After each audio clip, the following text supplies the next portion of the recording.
Урматтуу, сымбаттуу, алтындан салмактуу жана маданияттуу, ар жактуу улуу кыргыз эли. Бүгүн биз Тоголок Молдо жана Фрунзеде жайгашкан Кыргыз экономикалык университетинде кайрадан коноктобуз. Жаштар сүйлөсүнүн теле берүүсү ООдо биз менен бирге болуңуздар.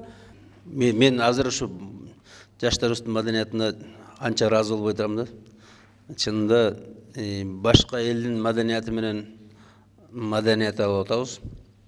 Бул маданият деген сөзүнүн мааниси эмне? Маданият деген сөзүн ар бир мамлекеттин, ар бир улуттун өзүнүн маданияты болот. Өзүнүн аң сезимине жараша маданият болот. Кыргыздын маданияты, нукура маданияттары башка мамлекеттерге, башка өлкөлөргө салыштырмалуу абдан таза, абдан бийик болуп келген. Биз ошону батыштын маданиятына уйкаштырып алганбыз да, көп жакшы, жаман жактарын алып алганбыз. Айылда маданияттуу мындай тартиптүү, адептүү жаштар чоңоюп келишет дагы, окууну бүтүп келип, шаарга келишет дагы бузулушат экен да, мисалы, демек мындай көчөдө ушинтип жигит кыздар менен турган уят эмес экен, мына баардык эле ошондой экен. Каяка барсаң ошолордун ыры-нырда дейт да. Демек чыгым чегип көрүш керек экен, жашнакай көрүнөт экен, модалуу кийим кийиш керек экен, ар бир жери тешик-тешик, чачтарды сары кызыл кылып краситиш керек экен деп ошондой сыяктуу жолдорго, жаштар ошондой сыяктуу жолдорго шаарга келип бузулуп кетишип атат да.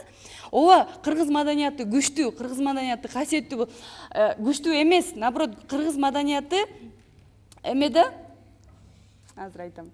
Демек ошо Батыш маданияты кыргыз маданиятына караганда күчтүүрөөк экен да. Кыргыз маданиятын мындай үстөмдүктө калып атат да, батыш маданиятындачы. Мен ошону айткым келип атат да, жаштар көбүнчө шаарга келип бузулушуп атат да, шаарга келип бузулуш. Шаардын жаштары бизди бузуп атат, мисалычы, айылдан келген жаштарды. Жартысы орусча сүйлөйт, жартысы англисче сүйлөйт. Мисалы, толук орусча сүйлөгөн да жок, толук кыргызча сүйлөгөн да жок да. Мисалы, кел жолугушабыз десе, Токтогул ага келип калжы, Токтогул.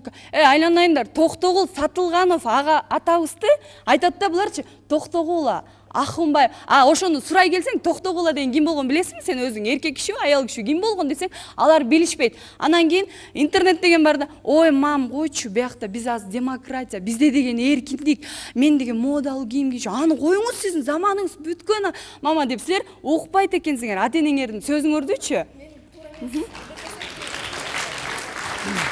Мен айткан сөзүм бар, анткени сиздин болсо абдан каршы болуп чыгат экенсиңер да шаардыктарга. Анткени бирок шаардыктар өзүнүн ата-энесине караганда, ата-энеси кандай воспитание берип, кандай өстүрсө ошондой болот. Адам киши өзүн караш керек, өзүн биринчи караш керек. Сиз туура айтасыз, биз кыргызча, орусча, англисче сүйлөйбүз. Бирок ал деген жаман эмес, анткени биз деген көп тилдерди билиш керекпиз.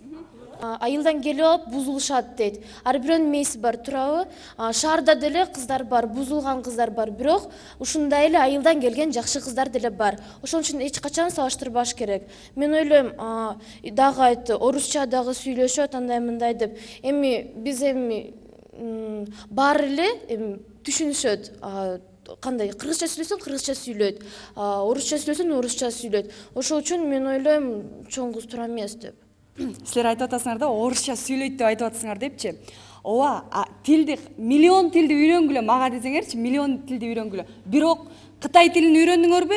Кытайга барганда кытайча сүйлөй бергиле. Орус тилин үйрөндүңөрбү? Россияга барып, же болбосо ошондой мындай котормочулук иштериңерде пайдалана бергиле. Орус тилде сүйлөсөң мамлекет жоголот атат.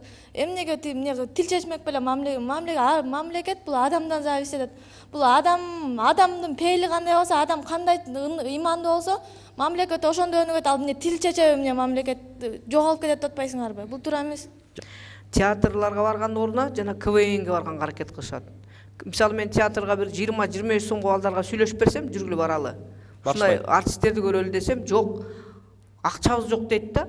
Анан КВН десе өлүп алып 100 сом, 150 сомдон 200 сомдон алып барышат. Анан ошондой шымдарды кийип алып, балдарчы, чачтарын бир тик-тик гель менен көтөргөндө билишет экен. Ошентип калыштыр кайра жана айылдан келген балдарчы. Анан айттым, эмне болду сага десем, айтат, бул мода дейт. Мен дейт, орусчада сүйлөп калыптыр да, мода дейт. Мен мисалы орусча сүйлөсөм, мен кыздар карабайт. Сен лох кезиң, сен кыргызча, мен орусча сүйлөп атсам, сен кыргызча сүйлөп атсың, сен аралаш эметпейсиң дейт да. Орусча билбейсиң деп айтат деп атпайбы? Мисалы мен ошо башыман өтүп көрүп аткан нерсени эки жакта анализдеп иликтеп атам да, анда мисалы шаар жергесин менен айыл жергесин мен кошулуп кеткен жокмун. Шаарлардын жаштарына ошон үчүн мен каршы болуп атам. Эгерде мен өзүм чылым чегип, өзүм диско клубтарга барып, өзүм ошондой болуп кетсем, анда мен азыр шаардык жаштардын сөзүн сүйлөмөк болчумун да. Биринчиси, силер өзүңөр айттыңар, көбүнчүсү кыздар мына диско клубка барып, китепканаларга, музейге барбайт. Мен өзүм, мен да диско клубка барамын, мен да кийинемин, бирок мен да музейге барамын, биздин библиотекага, китепканага ар жума барамын. Мен өзүм барыма жетишемин, көрдүңөрбү? Бирок мен өзүм жок, бирок мен билем, мен кыргызча ушундай жакшы, например, сиздей сүйлөй албайм. Бирок мен как бы стараюсь, да, мен да аракет кыламын. Бирок мен как бы прогресс жөнүндө да ойлоп атам да. Жөн эле кыргыздардын салттарын мен да унутпайм, бирок мен прогресске да кыламын. Мисалы, биздин ата бабаларыбыз, биздин энелерибиз, мурдакы энелерибиз жолугун чечип жүрүшкөн эмес. Алар элечек кийип жүрүшкөн. Азыр сен элестеп көр, биз көчөгө элечек кийип чыкканыбызды. Аны кантип кабыл алышат? Эми биздики заманбап болуп атат да жолуктарыбызчы. А силердин ачык кийинип жүргөнүңөргө караганда биз жабык кийинип жүргөнүбүз элдерге сыйлаганыбызга да жатат да бир четичи. Мисалы, биздин жанакы улуттук кийимдерибиз тарых музейинде сакталып, бир сейфте калгандай эле болуп калды да, ачыгын айтканда. Только мындай ырчыларыбыз сахнага чыкканда кийип алып ырдап чыгып коет. Эми мен алардай болуп моундай шунчалык бир ачылып алып кийингиле деген жокмун, жанакындай улуттук кийимдердичи. Аларды азыркы заманбапка жараша жасап алсак абдан эле жакшы болот да. Эми Каныкейдин чын аты ким болгонун сиз билесизби? Тажиктин кызы болгон Санира Беге болгон аты. Чачты жайып жүрөбүз, жаманчылыкты чакырабыз дейт. Сиздин чачыңыз деле тыкыз байланып, арты өрүлүп жүрөбүз. Сиз биринчиден өзүңүздү оңдоп туруп, андан башкаларды бөлүп, башкалардын күнөөсүн карашыңыз керек да. Мен сизге окшоп чачымды жайып жүргөн жокмун. Байлап жүрөм. Жарымынын көбү кой берилип жүрбөй. Сиз алдыңындай менден улуу болуп, чачыңыз алдыңынтип жүрүп, мага сиз кантип мынтип айта аласыз? Мен сизди көрүп, мен деле ошентип жүрөм да. Көрүнүп эле турбайбы сиз? Силерчи чачты кийимиңерди коюп туруп, мо жан дүйнөңөрдү биринчи өзүңүздүн туура эмес жазгаган жериңизди билип туруп, бир темадан бир темага көчүп кет. Сиз деле айтып атасыз, неметпеш керек. Илгери деген биздин немелерибиз алдын жынсы кийди эле, же алдын боорун ачып жүрдү эле, туурабы? Сиз биринчи өзүңүздү оңдоңуз, андан кийин анан коом оңолот, сиз оңолсоңуз. Анда мынакей мен сиңдим, эртең сен меникиндей кылып чачың байла, бүрсүгүн мен өрөм, сен да өрөсүң, туурабы? Ошондой тарбияланда менде. Эртең мен да чачымды өрүп, силер кандай кийинсиңер, улуумунду мен да силерди көрүп, мен да ошентип оңолом. Эми сен эртең чачыңды байла. Шариатта деле өтө чакырган свет болбош керек да. Мени кара деген светтер болбош керек. Өтө жалтыратып, элдин баары, эркектердин баарынын көңүлүн бура турган. Анан жанагындай штакалар болуш керек да, тарс деп, мына мен кетип баратам дегенсин. Ошол принципте болуш керек да кийим. Анан бирок цветтери башкалары ар кандай болсо эч нерсе эмес. Жана принцип жанагындай эркектерди кызыктырбасын сөз да. Жанагындай провокация болбосун. Жибин жулуп кетпесин жана бугалар. Уятсыз формага жетпесин да. Мисалы мына майлар көрүнүп атат, киндиктин алдында майлар. Аппендицит кезилген жерине чейин көрүнүп жүрөт. Дагы башка жерлер көрүнүп атат. Мисалы жанагындай шыпырылган джинсылар кийип атат. Ошол нерсени адеп болуш керек да, адеп, маданият деген.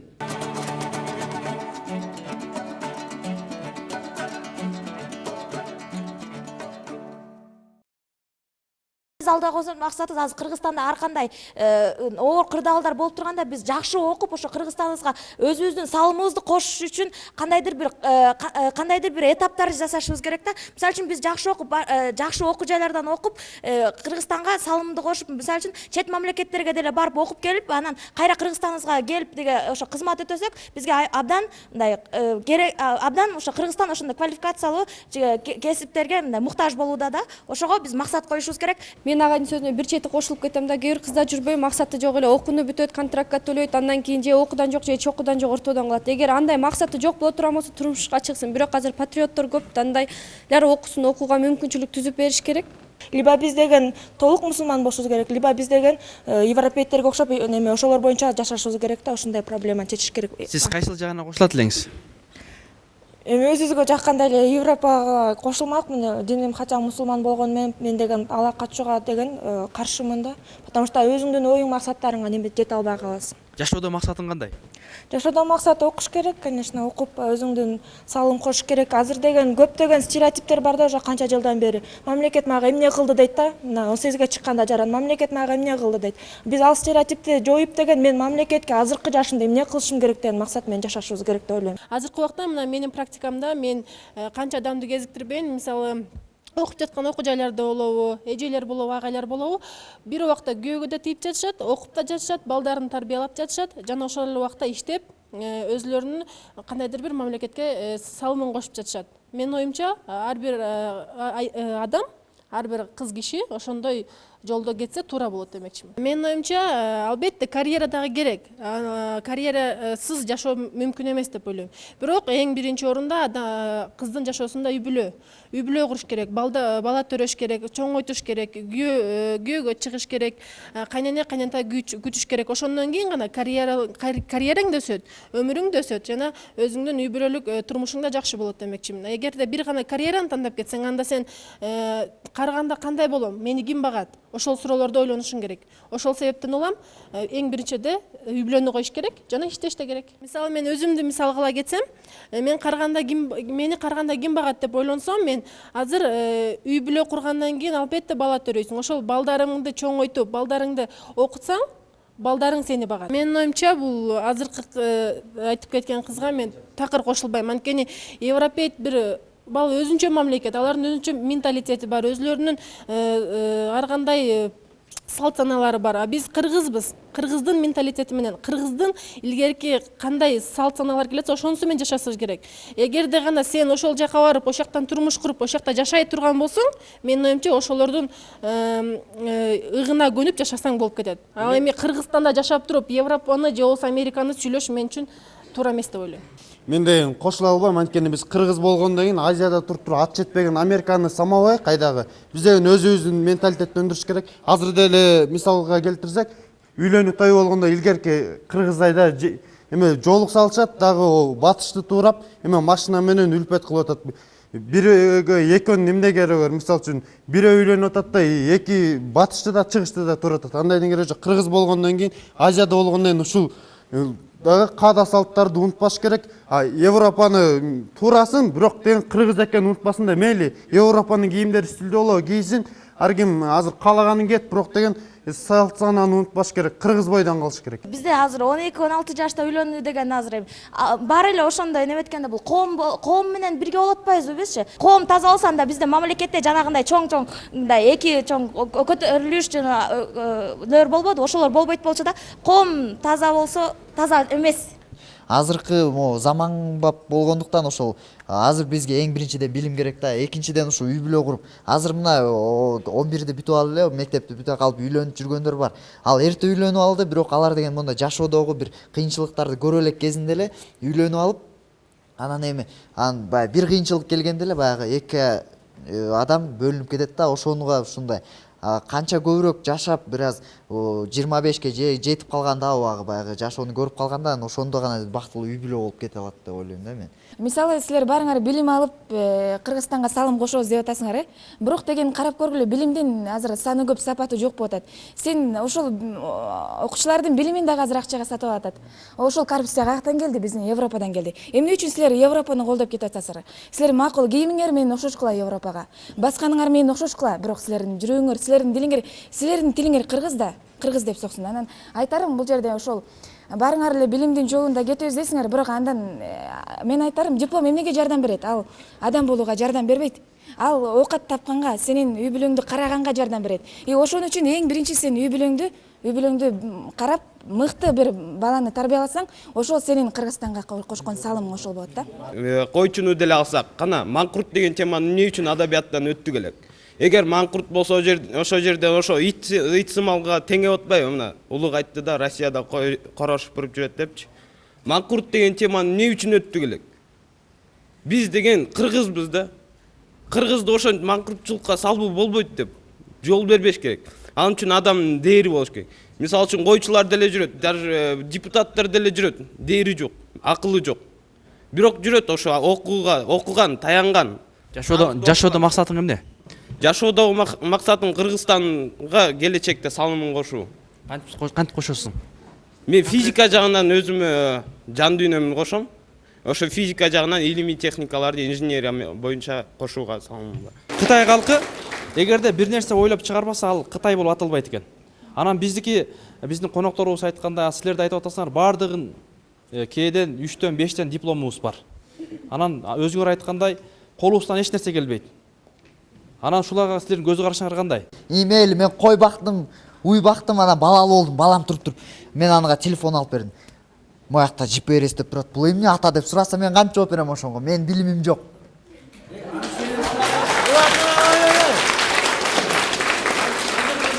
Менин акчам бар, мисалы үчүнчү, менин акчам бар. 1000 коюм бар. Ал балама бүт барын алып берем, компьютерди алып берем, бүт калаганынчы. Анан ошондо элементарный бир нерсени билбей калганда анан ушунда билим мына ушул жерде керек болот.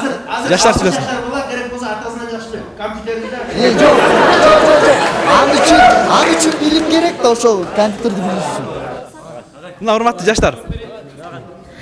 Бизде айтып атпайсызбы, дуңгандар, тиги уйгурлар деле жүрөт депчи, ошо 1000 коюн бай жашайт депчи. А бирок алардын бир немеси жок. Кыргыз мамлекеттүүлүгү, Кыргызстан деген жери кыргыздай болгон, биздей болгон элдери жок, жери жок турат. Улуттуу атрибуттары, гимндери жок. Биз ошонусу менен сыймыктанып тур. Билимге алдыга болушубуз керек. Сөз бар го, 5 манжа бөлөк билек бир, 5 адам бөлөк тилек бир деген. Баарыбыздын тилегибиз бир. Баарыбыз Кыргызстанды алдыга үгүттөшүбүз керек. Биз баардык жаштардын билими, баарыбыз айтып атабыз. Билимдүү болушубуз керек депчи. Бирок ошо билимдүү болгондон кийин ошону практика жүзүндө дагы колдонгонду гана билсек, биз ошондо биз өзүбүздүн диплом алган дипломдорубузду, алган билимибизди элибизге, жерибизге кызмат кылабыз. Ошондо бизден накта патриоттор пайда болот. Садатбай диплом алып алып, эң высший профессор академиктен диплом алып алып, Садатбай. Ошону акыл жеткен жок, ошо кыргыз элинин. Диплому жоктор сатпайт экен. Диплому жоктор, диплому бар деп биякта бөлүштүн кереги жок да. Ошо жерде билимдүү адамдар да, билимсиздер турат. Бирок бизде патриоттук сезим жок. Алар кыргыз деп күйгөн жок, кыргыз деп жанган жок. Кыргыз деп жанган инсан, кыргыз деп жанган кыргыз эч качан жерин, элин сатпайт. Жаштар сүйлөсүн. Эмне үчүн профсоюз түзүлгөн? Эмне мал бакса эле балалуу болот бекен? Эмне мындай өзүңдүн карьераңды түзүп алып туруп балалуу болсо болбойт бекен? Профсоюз эмне үчүн? Эмне биз деген мындай карьера түзсөк эле эртеменки саат 6-да туруп, түнкү саат 12-де келишибиз керек бекен? Эмне мал бакса андай эмес бекен? Мал бакса наоборот, эртеменки саат 4-да туруп чөбүн бериш керек, кечки саат 12-де туруп ошага кайра чөбүн салыш керек. Ошондо кайсы убакта балалуу болгонго жетишесиз? Кайсы малга ошентесиз? Профсоюздуку деген, мисалы үчүн, саат 8-де башталса, биздикиде азыр деген 12-14 сааттык жумуш деген жок да. Биз деген любой учур ошо профсоюзга кайрылсак болот. Я в защиту своего права, да, туурабы?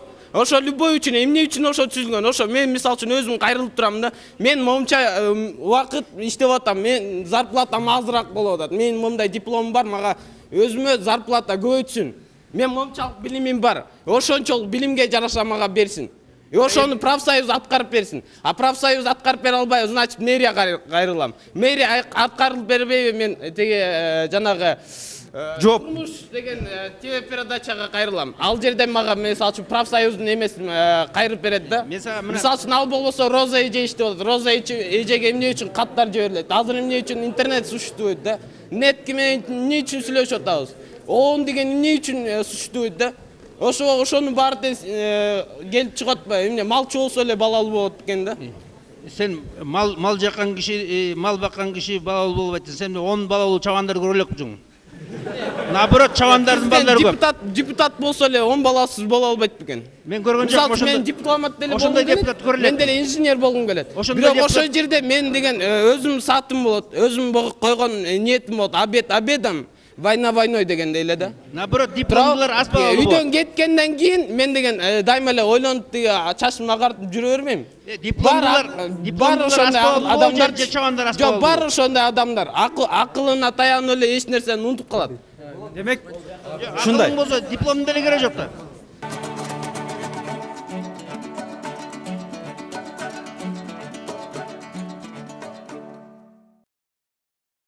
Сен айтып атпайсыңбы? Открытка берип турган поюш керек несиз болсо Мариямдап ишине сүйүүсүн билдириш керек деп атпайсың. Бир гана открытканы билдире албайсың да сенчи. Мисалы 2 жаш ушундай сүйлөшүп жатсам мен мисалы сүйүүсүн билдирип ишине кандайча айтсам, ай жактырып ал кыздычы деле. Деле. Алтыным, чолпонум деп. Сөз менен айтып койсо деле болот. Не обязательно вот так открытка, бирок ойлойм да мисалы именно 14-күндө ойлойсуз, мен ошол бирок ошол күнү тоже мындай жакшылап ойлонуп болуш керек.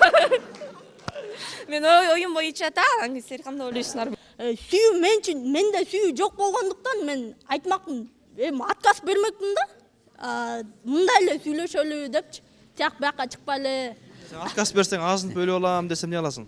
Мен ишенбейт болчумун. Мен мен эле отказ берип койгондо тиги баары асыл өлүп алганына ишенбейт болчумун. Жаштар сүйлөсүн. Тиякта бир кыз айтып кетпедиби? Эме открытка берип майрамдап ушинтебиз депчи. Эгер сага ушу ящик жасат го 14-үнө жакын. Ошондо открытка салганда сага мисалы мояктан 100 бала салса деле сен кабыл аласың, мени сүйөт экен деп кабыл аласың. Если мен жактырган адам мага бир открытка берсе, майрамдан да бийик турат, мисалы үчүн. Анын көңүлү доп коет. Мисалы үчүн 100 открытка берсе, мен аны алып алып деген алса эле жүрүп калды деген эмес дейм. Ал жөн эле көңүл. Мисалы үчүн жөн эле бул эле подружкам келип мага открытка берип эмес, ал жөн эле көңүл. Мисалы үчүн. Айрыкча бул Орто Азия мамлекеттеринен Казакстан, Кыргызстан өлкөлөрүндө ошондой аябай майрамдан байкайбыз да. Ал эми башка мусулман өлкөлөрдө мындай майрамдоосун биз көп жок да алардачы. Деп ойлойсуң, Деп ойлойм. Көргөм мен алардан. Анан жана чачката айтып кетпедиби? Ошо аларда деген мисалы үчүн Казакстан, Кыргызстанда жана кыздар болсо чачын жайып жүрүп атпайбы? Сен сүйлөшкөн кызың барбы? 14-үндө майрамдайсың, майрамдабайсың? Мен майрамдабайм. Башка өлкөлөрдө мисалы үчүн мусулман өлкөлөрдө алар чачын жыйып, жол тагышат да. Ал эми биздики андай болбойт. Ошол деген башка өлкөлөрдүн келген майрамдардын тез таасиринен да. Жана алкоголь, жана немери сыяктуулар ошондо болуп атат да деп ойлойм. Жаштар эми батыш жактан цивилизация да келип атпайбы? Может, бул цивилизациядыр. Эми 21-кылым заманбап. 18-19 кылымдарда Россия деген эки тарапты бөлүнгөн алабыз дегенде, неме Европа менен Азиянын жакшы жерлерин алабыз дегенде, демек мен ойлойм ошо Кыргызстандагы азыркы ошо Европанын жакшы цивилизациясын, ошонун жакшы жактарын кабыл алышсак болот, бирок өзүбүздүн менталитетти, өзүбүздүн майрамдарды унутпашыбыз керек. Рахмат. Жигиттердин жүрөгүн ачып көрсөк, балким бул жерде 9-10 болушу да мүмкүн да. Мен деле ойлобойм башка эмеси бар депчи. Анан кийин ал балага жүрөт деп эле анан мындай эмес, мындай эле экөөбүз жактыруу эметтеп эле жүрөбүз го. Анан кийин мен алдайт деп ойлобойм. Жигиттин аты ким? Жаныбек. Жаныбек, туруп койсоң Жаныбек. Жаныбек. Кел. Мына азыр ушул мына Жаныбек мынакей сен Гүлкайыр айы жакшы көрөт экен да. Сен да жакшы көрөсүңбү? Келечекте сен аласыңбы же жөн эле мындай көңүл ачуу же эмне максатта сүйлөшүп жүрөсүңөр? Жок, келечекте Кудай буйруган көрөбүз да, ошол акчаны жашайлы. Буйруса аласың, буйруса албай деле коесуң. Билбейм. Кандай? Билбейм, айтпайм, Кудай буйруса. Гүлкайыр бул сен Кудай буйруса алам дейт. Кудай буйруса дейт. Кандай? Кудайдын буйруганын көрөрбүз. Ага чейин жакшылап. Если ал убакка чейин мени сыйлап, мен аны сыйлап, экөөбүздүн ортодо сезим жоготбосо, анда көрөрбүз. Кудай буйруганын. Мен мисалы мындай суроо бар да. Сага 100 кат келди да балдардан. Анан эми сен да көңүлүн албаш үчүн 100 кат беришиң керек да. Анан буга да 100 кат келди, бул да 100 кат жибериш керек да. Көңүл калтырып койбойн деп.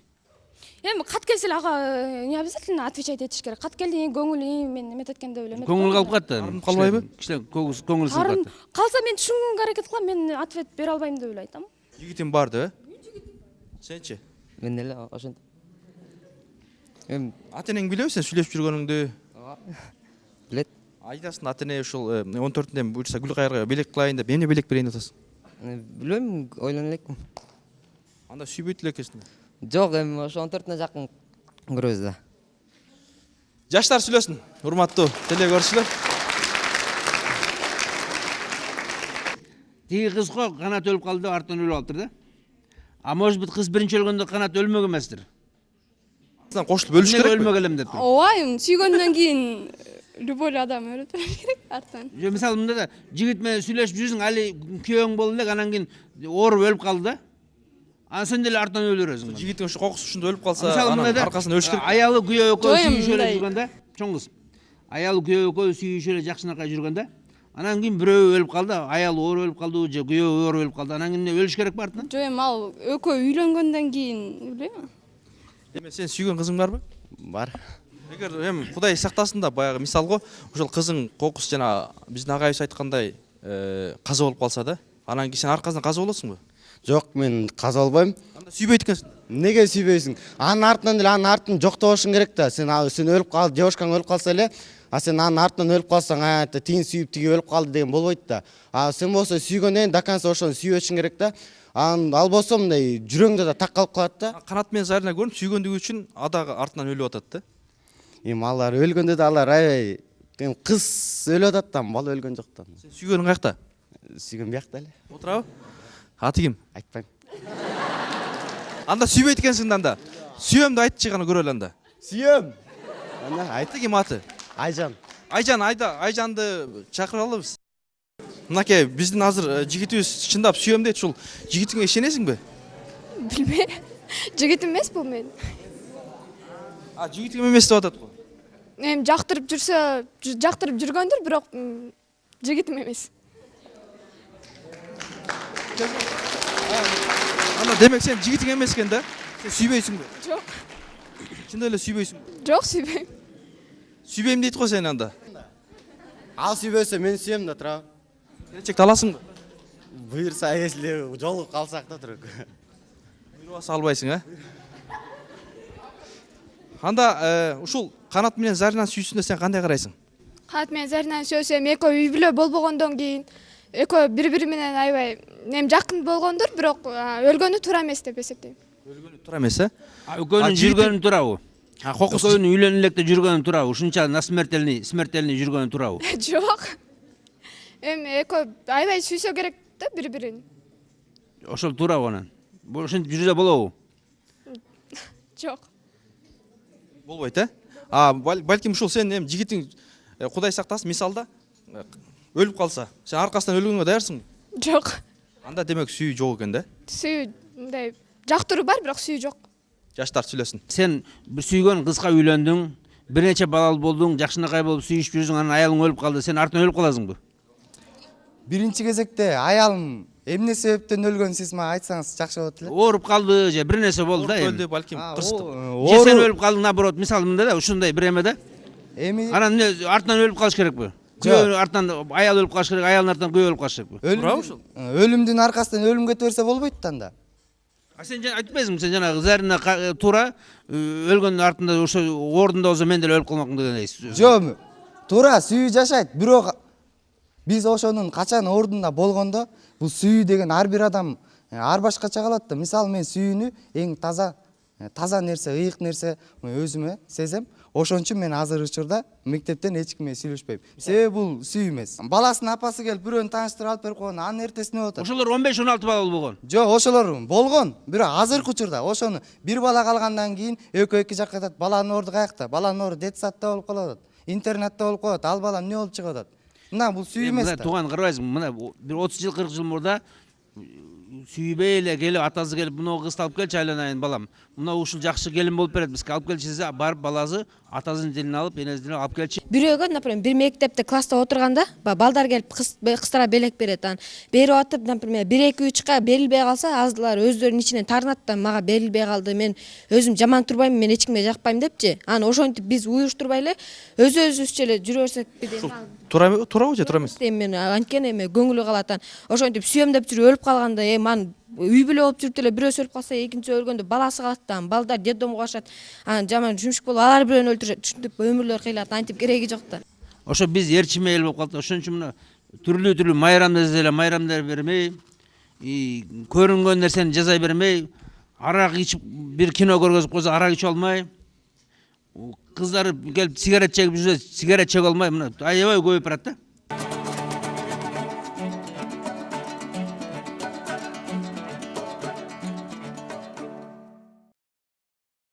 Бәрін лоқтен жоқ, агентті қарабағандар лоқтен.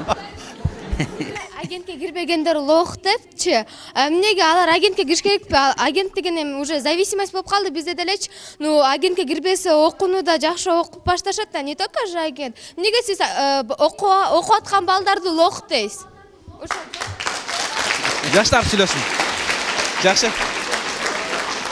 Жигиттер барбы? Жигиттерден. Ойлогом байке кичине тарбия алган байке экен деп ойлоп жүргөм.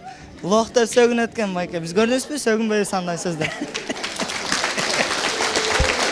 Жаштар сүйлөсүн. Жакшы. Дагы. Эми сиз улуу экенсиз. Биз сизден эми ушундай тарбия алайыкпы? Лох деп барын. Агентке кирбеген адам. Эми агент деген деле өзүнчө да. Багым менен эми биз деле киребиз, сиз деле кирсеңиз керек да. Жалаңаш жүрөт дейт. Сиз айтып атасыз, жалаңаш жүрөт. Сиз эле жүрбөйсүз, эмне кышында жалаңаш жүрөлү анан, жазында эмес. Мисалы мен өзүмдүн классын айтайын, жаман дебейм. Арасында жакшысы да бар, жаманы да бар. Өзүн билсин. Бирок биз айтсак, оңдосоң боло, өзүңдү сөгүнбөсөң боло десе, мисалы кагып коюш мүмкүн да. Сен кимге сөз айтып атканыңды билбей жаткансың депчи. Айтпесеңер деп айтмакмын. Айтпесеңер. Бул деген биз азыр класстан эле мындай өзүбүздүн арабыздан эле сөгүнүп баштасак, мындай элди айтпай эле коелу, элде эмне болот, эл эмне кылат,